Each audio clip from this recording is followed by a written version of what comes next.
12 января в России отмечается 300-летие прокуратуры. Ее история интересна и многогранна и претерпевала немало изменений. Именно в 1722 году при указе Петра I в России впервые была учреждена Российская прокуратура. Сегодня, в этот знаменательный день, мы в гостях у Канашской межрайонной прокуратуры. Здравствуйте. Здравствуйте. Поздравляем вас с этим праздником. И первый вопрос, который я хочу задать. Расскажите, пожалуйста, о истории начала работы нашей Канашской межрайонной прокуратуры. Канашская межрайонная прокуратура как единая структура начала работать с 1955 года. Она была объединена из прокуратур города Канаш, Канашского района и Шихранского района.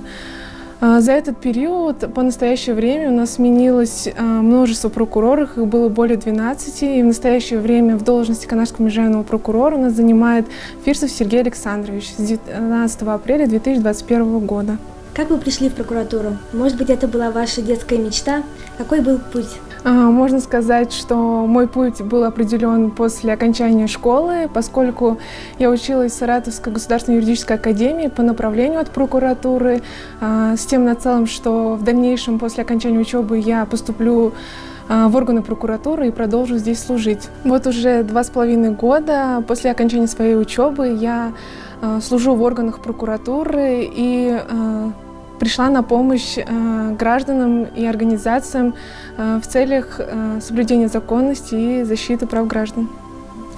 Если непосредственно про деятельность прокуратуры. Вот в 2020 году у нас началась пандемия коронавируса. Как она повлияла на работу и вообще повлияла ли? Поскольку межрайонная прокуратура надзирала за соблюдением федерального законодательства с учетом новых изменений. Но несмотря на это, с учетом сложившейся обстановки, с соблюдением санитарно-эпидемиологических ограничений у нас не прекращался прием граждан. Оперативные работники ежедневно осуществляли прием граждан. Наши двери всегда были открыты, и граждане всегда могли к нам обратиться. На какие проблемы в районе и городе прокуратура оказывала влияние судебными решениями? Остается неизменной работа прокуратуры по защите прав детей-сирот. В 2021 году в межрайонной прокуратуры направлено 12 исковых заявлений о обеспечении детей-сирот квартирами. Данные исковые заявления были рассмотрены и удовлетворены. В 2021 году жильем обеспечено 8 сирот. Одна из самых серьезных проблем района и города. Какая она? Я полагаю, это рекультивация свалки на территории города Канаша, поскольку долгое время не могли добиться окончания работ на этой свалке. И вот в 2021 году при принятии мер реагирования Канашской межрайонной прокуратуры нам удалось добиться окончания работ на данном объекте. Канашской межрайонной прокуратуры было внесено представление в организацию осуществляющей работы на данной территории, а также возбуждено дело об административном правонарушении. А вот за 2021 год, уже ушедший 2021 год, какая работа была проделана Канашской межрайонной прокуратурой? Межрайонной прокуратурой проделана большая работа.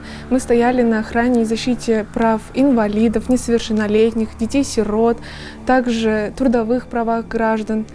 Было внесено множество представлений, возбуждено дело административных правонарушений, которые помогли защитить права граждан, а также государства и общества.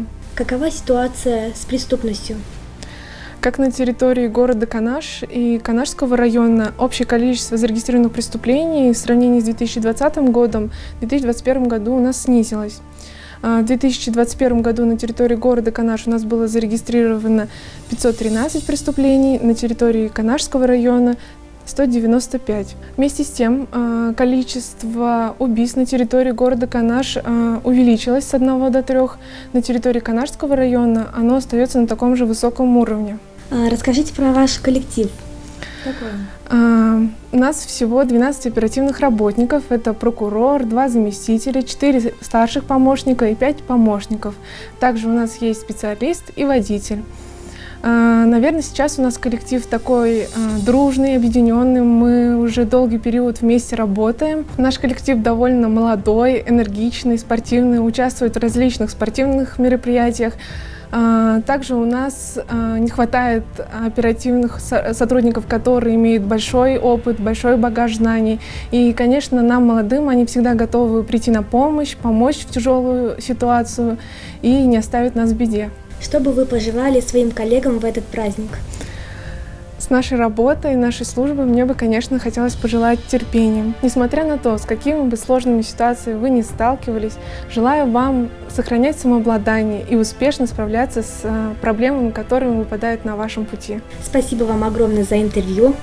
Еще раз поздравляем вас с этим профессиональным праздником. А это была наша передача «Вокруг нас». До новых встреч!